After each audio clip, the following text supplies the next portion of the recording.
Peygamberimiz aleyhissalatu vesselam'ın zamanını geçenden sonra bir çağalar dünya geliyer, Peygamberimizi görmeyerler. Emma Peygamberimizi gören adamları görüyerler. Şolun biri İmam Hasan, bir İmam Hasan Hazreti Resul'ün aktığı İmam Hasan'lar, başka bir İmam Hasan. İmam Hasan Basri deyiliyor ona.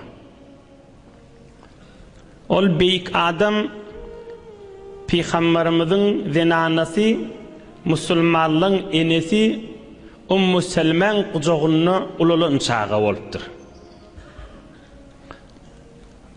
Bir tofor ulamalar aydiye enemiz Ümmü Selman kucağına ka şol Hasan ağlandı, enemiz Ümmü Selman göğsünü şu çağın ağzına bererdi. Yani büyük bir çağa ulu derece Peygamberimizin zenanası bütün Müslümanlığın enesinin kucağına götürülmek ve göğsünü şu çağa vermek Peygamberimizin zenanası bir İmam Hasan için ulu derecede. Bir tofarlar şun ağzına sütte iğni diyor diyorlar. Bir adam ki Hazreti Seyyid Şerif İmam Bakırcan aydıptır. Zâkellezî yeşbehu kelâmuhu kelâmel enbiya. Sonra bir ululuptur, büyük alim oluptur yankı Hasan niyan oğlan. Büyük arif oluptur, büyük çuңir adam oluptur. Hazreti Cafer Sadık'ın dədəsi İmam Bakırcan aydiyar. Şol adam keplerini Peygamberliğin kefini mindiyer diye. Beyli bir büyük vağızları ötümlü, alim, çuңir adam oluptur. Keplerini Peygamberliğin kefini mindiye kepler değilin adam. Ohum enemiz Ümmü Selman kucağına ağlandı. Bunu kâde enemiz Ümmü Selman bunu sahabaların arasına çıkarıyanmış. Şu çağın hakkında dua edin diyenmiş, hayır dua. Ohum bir gün Hazreti Ömer kök düşüptür. Hazreti Ömer'e şu çağa dua ettiğip kucağına veriptir. Hazreti Ömer de onun hakkında kısaca dua ediptir. Allahümme faqqihhu fid-din ve habbibhu ilen-nas. Hudaya şu çağı dinini düşünen oğlan olsun, adamlara da söynüklü olsun, adamların gözüne menfur olmasın, yigrenci olmasın, iyiliğine söynüklü adam olsun, cezzap olsun, yokumlu olsun deyip Hazreti Ömer şan hakkında hayır dua edilen adam. Hazreti Ömer şan hakkında hayır dua eden adam. İnşallah hemmesi bir mukaddeme oldu. Peygamberimiz aleyhissalatu vesselam'ın öyünü ululan çağın gürrünü deydik. Şon bir derman aydan sözü var. Şol Hasan-ı Basri deyilye, Hazreti Ömer on hakkında dua ediptir, sahabalar on hakkında dua ediptir. Sonra ululye, çuңir alim molye, öz devrinde ulu milleti hayır yetirip veren molyer, şon bir aydan sözü var. İyyâkum ve mâ şagala mined dünya. Fe inned dünya kethîratul eşgâl. La yeftahu raculun ala nefsihi bâbe şuglin illa evşeke zâlikel bâb en yeftaha aleyhi eşrete ebvâb. Peygamberliğin kefiyal kepliye diyen adamın kefişi. Ey Müslümanlar deyiptir. Şu dünyanın haram yerinin özünüzde bir meşguliyet tafaman deyiptir. Şu dünyada Hudayın icazı vermedik yerinin gülecek bolup, kepleşecek bolup, gözlecek bolup, Hudayın icazı vermedik yerinin güymenç tafaman özünüzde. Ey yaş oğullar, ey Müslüman cevallar, Hudayın icazı vermeyen yerinin özüne güymenç tafama İydi näme? Çon bir adam şu dünýäň bir Allah'ın icazı bermedik yerinden bir güýmenç tapsa, hamany bir güýmenç diýip bir gafa girse, şo öýüň içinde de 10 gafa vardır, 1000 kellesini yerler diýipdir. Yani bir sergerm bir güýmenme diýip şoňa girsen, aňyrsyny 10 güýmenme vardır diýipdir. Hamana bir güýmenjek diýip otursa, aňyrsyny 10 güýmenme 1000 kellesini agyrtýa, ömrüni geçirýä, hanawatysyndan aýrýa, malyny bibereket etýä, ýüzüni nursuz etýä, zindagiden sawutýa, dinden galýa, ibadatdan galýa, märekeden galýa, toýa yalandan barýa, ýasa yalandan barýa, günäň ýüzünde gezýän adamyň bernamasy taşa. Yoksa şeytan onu Allah'ını bir sergermi deyip Allah'ya bir saat sergermi diye hamanı, bir saat güymenmek diye.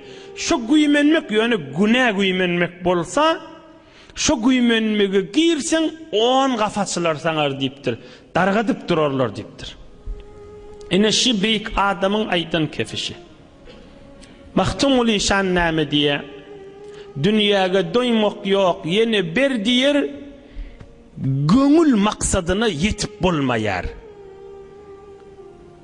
Dünyaga doymak yok, yine bir diyer, göngül maksadına yetip bolmayar. Şu asıl dünya günahda da dünya değil ya da, şu günahden, şu Hudaýyň icazı bermedik yerinden hiç kim qanyp bilmez dipdir. Şuurun eyni nämen gurrunu geçen hefte ahirin gurrun nämedi? Deryadan su içmek ýaly diýdi günah adam. Deryadan su içýe, höý börüňüllep duran ulukon deryada, ajap su kan aýtyp içýe, qanarmy qa diýip, susuzlygy aýyrlarmy qa diýip, bir qancak yanak aňyrsy bir dagyga yine su suýa, yine içýe, yine su suýa. Derýäň suwuny içip bir adam qanarmy? Hiç qanmar, helak bolar. Ya içi çiýişip helak bolar. Ya azy su şonu öldürür. Ya şoň içindäki emlah, duzlar şonu dargadyr. Hulasa şonu dargatmaň bernamasynda da. Ulukon hakyldyr, ulukon manadyr. Şu zamanna beýli ulukon hakyldyr. Meşguliyet güýmenç günäden adamy bir gowy daýag bolsa, tajakda daýag ýaplanýan zadyň. Şonu kirim ip duran bolsa, senne ýaplanıp duran bolsaň, kirim şonu ýuqyjyga tarqy ýykyljak da daýagyň ejizletýändir. Günäde bir günah Hudaýyň icazı bermedik yerinden meşguliyet tapmakda bir tofor yuwuşa çykdyn, bir toforlary birden, bir toforlary bir günden, bir toforlary her bir aýdan dargadyp barýandyr. Düşünmer ýaly gurrun dälla, şu gurrun bir kafirdi eşitde düşünýär da şu gurrun. Allah we Resulullah'a imany ýok adamda şu gurruny eşitde düşünýär da. Geleyli Resulullah aleyhissalatu vesselam'ın gurrununa ve şu gurrun yirdi gelilligine nämäge muqaddeme boldy şu gurrun. Arafat meydanynda 62-nji ýaşynda ummatyna nasihat aýdyp boldy, gün ýaşdy, ömrü garalyp barýa. Arafatdan 150 000 sahabasy bilen Muzdelife gaşin qaydypdyr Peygamberimiz. Allah Taala hemmäňize kabul hac nasip etsin inşallah. Gün ýaşanna uly millet qaytýarda. Otobus, piyada, Hindi bolsun, Afrigaý bolsun, Irani bolsun, Çini bolsun, Çiçelli bolsun, her yerli bolsun, uğrap barýar bir o da garaňky günne ýaşdyr, eýni kıyamatda. Hemme kişde erki adamla ak kefene dologly kellesi ýalaňaç barýan ýalyla. Biz öňküde kajaý demizde otobusda minýänçek bireme fasila bolupdy. Günne ýaşagly, ýelli ösüpdi. Her kimin kiyip jady we ýuk jady we bir miktar piyada etmeli ul millet barýa. Havada, qaranqıda, gün yaşıqlıda. Önü fakat mahşer meydanını koyama Allah. Bir kıyamadın bir guşesi olup düşüyede. Gün yaşıptır, mübarek diyesine minip, Türkmenli Münzüllefe diye Muzdelife gaşin Peygamberimiz sahabalar bilen uğraptırdı. Havluqmani, cahilca diyesinin adı öz erkine koyup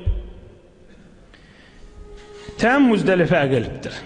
Şimdi bir kıyskarak içinin gurdunlarını aytmanı var yaz. İçinin gurdunlarını inşallah Allah nasip edip hacca varanına her kim öde şu vakt görür. Umumirak ulu millet düşünür ya hacca giden gitmedik ve nasihat yerlerini, ilmi yerlerini alıp gidersin inşallah. Muzdelife varıp akşam yatsı ikisini bir vakitte okuyup bir azan iki tekbir ayttırıp akşamı okuyup izinden yatsını okuyuyor. Akşam men yatsını üşürülüp okulayan yer şutay. On bir tofor rivayette şu gece teheccüd namaz Peygamberimiz okuymadı, danat diyança yattı diye. Yadu! Danat diyança istirahat etti, yattı. Erti danatti, erti namazı okuydu. Nişun haysun molya, Kurbanlık gün molya da. Kurban ayın onu Peygamberimiz Aleyhissalatu vesselam'ın ömrünün ahiri 62. yaşında. Kurbanlık günü Muzdelife'de sahabalar dağına tardılar amallık bilen erti namazı okap hamte gün noğma qolaylayança Meşaril Haram'a barıp kan zikirler, tesbihler, hayır dualar ediyor Peygamberimiz Aleyhissalatu vesselam. Ham şu taada Hazreti Abbas'ın oğlu Fazıl ovadan uzun moyli cavan oğlanmış. Şuna aydiye bir miktar daş yığına minnen anriq Muzdelife'de şu mahal minnen anriq Mina'ga daş atmana gitmeliğini. Günlüğünden sonra daş atavarin deyip sahabalarına daş atman yolunu, uğrunu bir toforlarına enelemede öğrediyer. Kurbanlık günü gün doğdu. Hazreti Abbas'ın oğlu Fazla aydıptır bir neçe avuncak daş yığına dağdan dövmesen ağav olacak deyiptir, yani yerden tapta aliptir. Aham şunu ardına alıp daş atılyan yere gaşin Muzdelife'den beri kaydıptırlar. Cemerat daş atılyan yerle.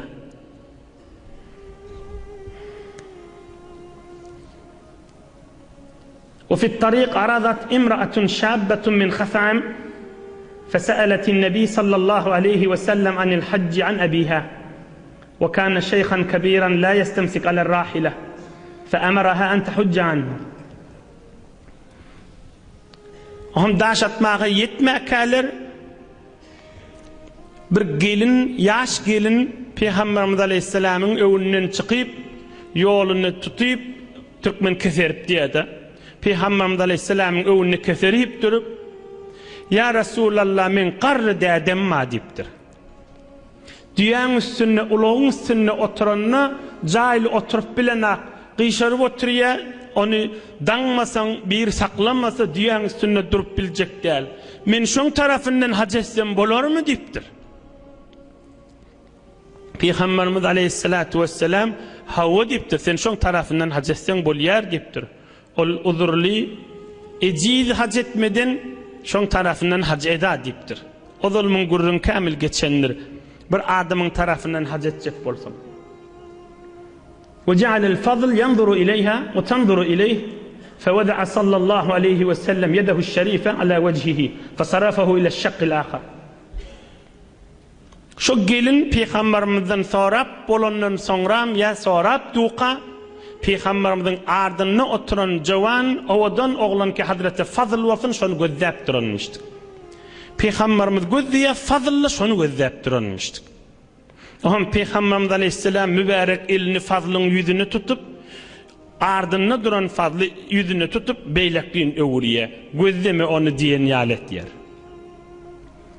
Am Hazreti Abbas'tan bunu görüptür Peygamberin emusi.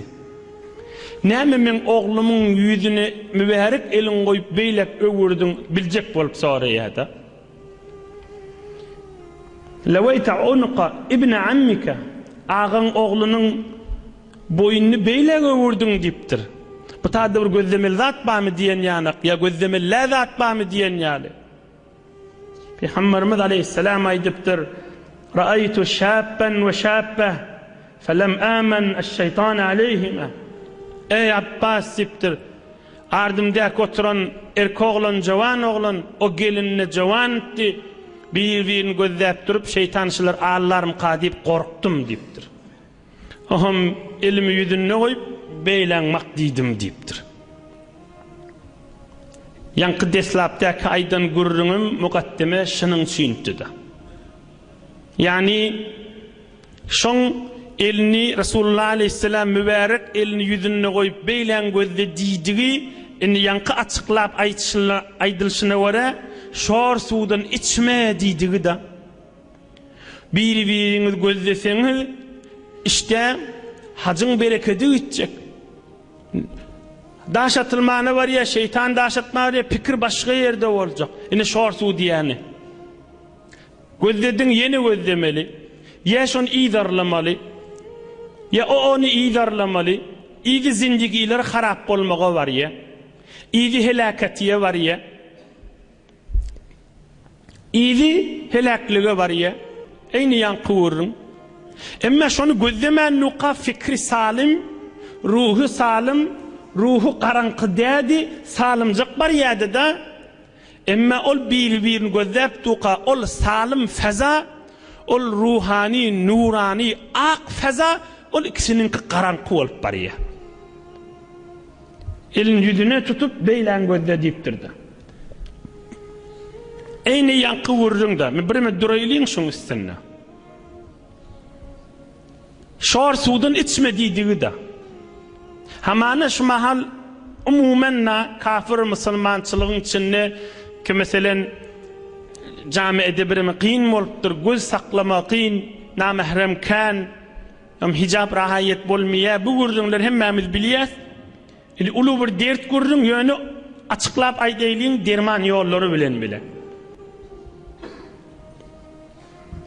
Kafir musulman hemme kiş bilýär da. Şol gözläp durmak hamany bir aýdýar da şu işkali näme diýip. İşkali görünüpdi. Gözläp durmak fikrin harap etmek, zindigiň harap etmek,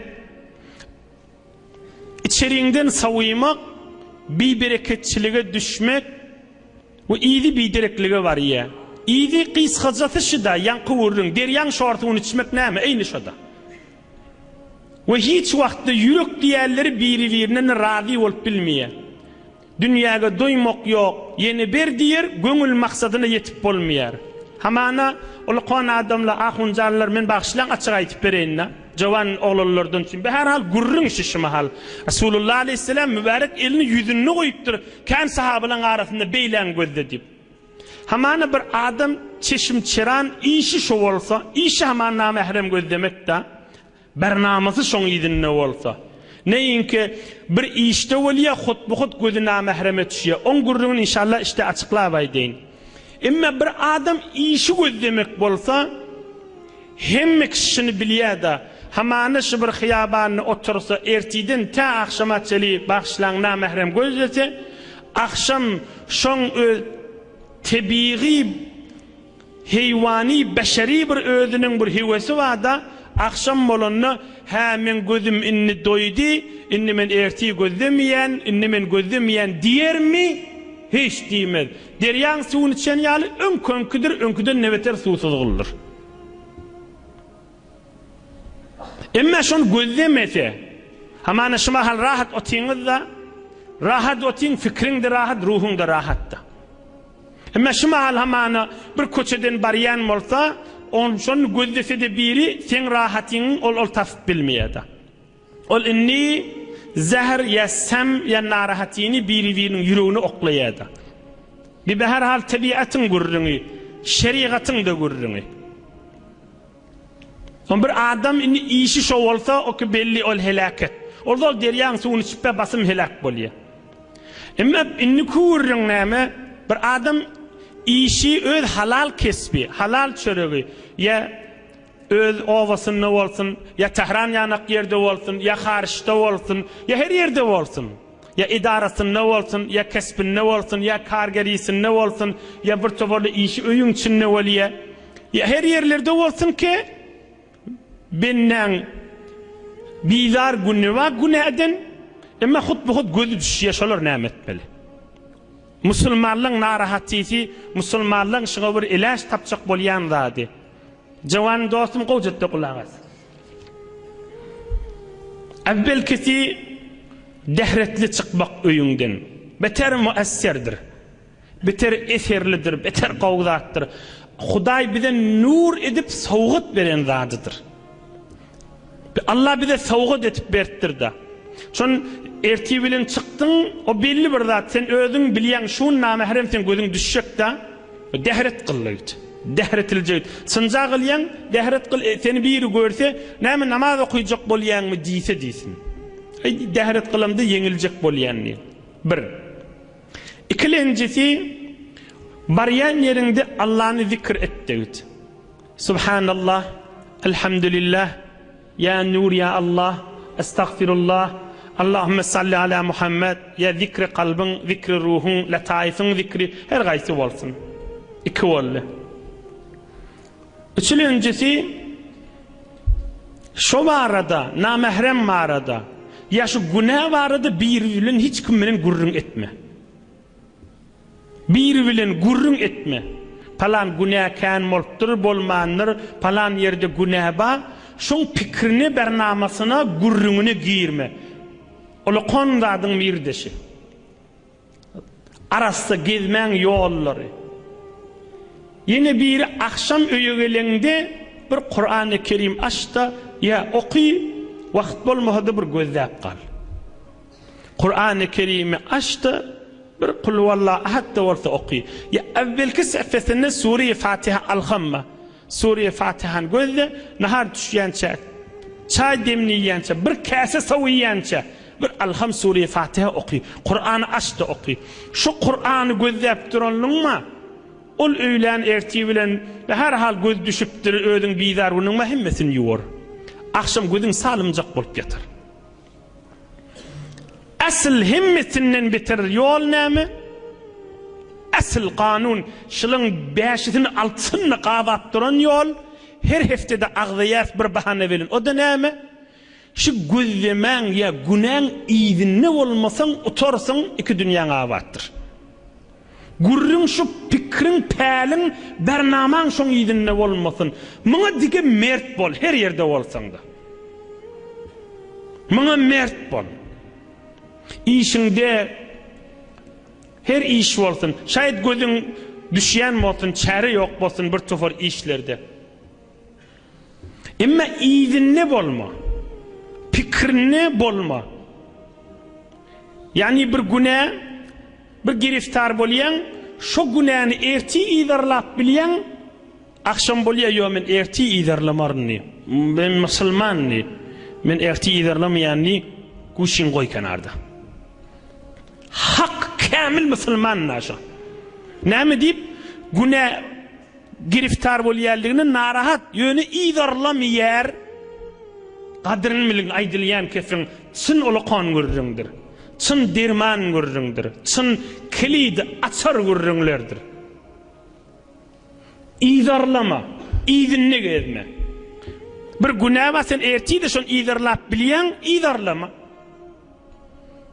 Sadece Farsça aýtsak, dumbaledar günäni alyp gitme. Bir günah var, günne şon iýdini alyp gitip bilýän. Şaýatda hamana şo günah üstüňe gelenne, şaýat aýryşyp bilmedin. Şondan sowulşyp bilmedin. Men şu aýtışym menen şaýat bir tor ahullygyny görsen naşkefe. Emma be her hal açyklap aýdylmaly zaman bolupdyr da. Biz açyklamasak ýerde açyklanmaly şu görüň. Ýerde bir jawan oglana düşündirmeli din görüň.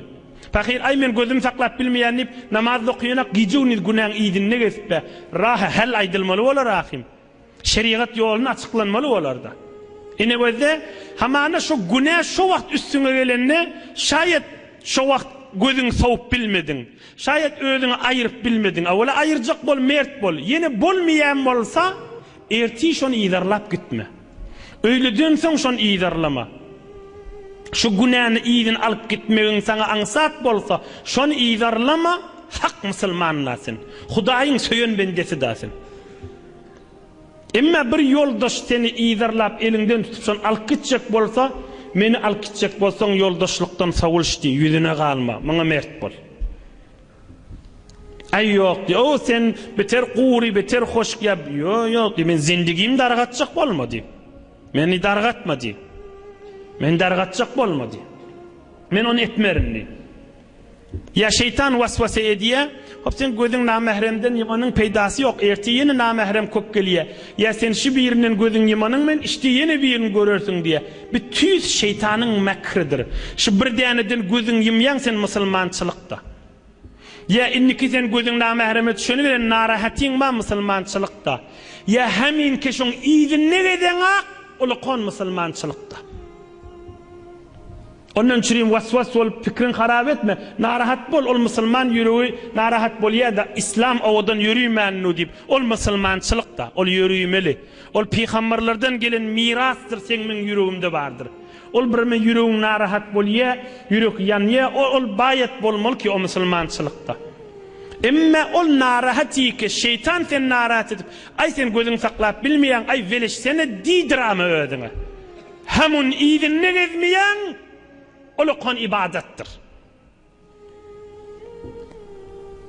İne Peygamberimiz aleyhissalatu vesselam yankı sahaba gelin onu özdep durmuştuk, o da gelini özdep durmuştuk. Elini mübarek elini on yüzüne koyup beylege vurttur. O tarafa bak diptir. Şor su içme zindigiyin haraplama diýdigi da. Hom daşatmana gittiler. Hazreti Fazlaga bir neçe daş ýygyna diýipdi, daşlaryny saklapdy. Peygamberimiz aleyhissalatu vesselam mübarek daşlary mübarek eline alyp şeýle gözde haşyjyra daş bolsun diýip sahabalara aýdypdyr.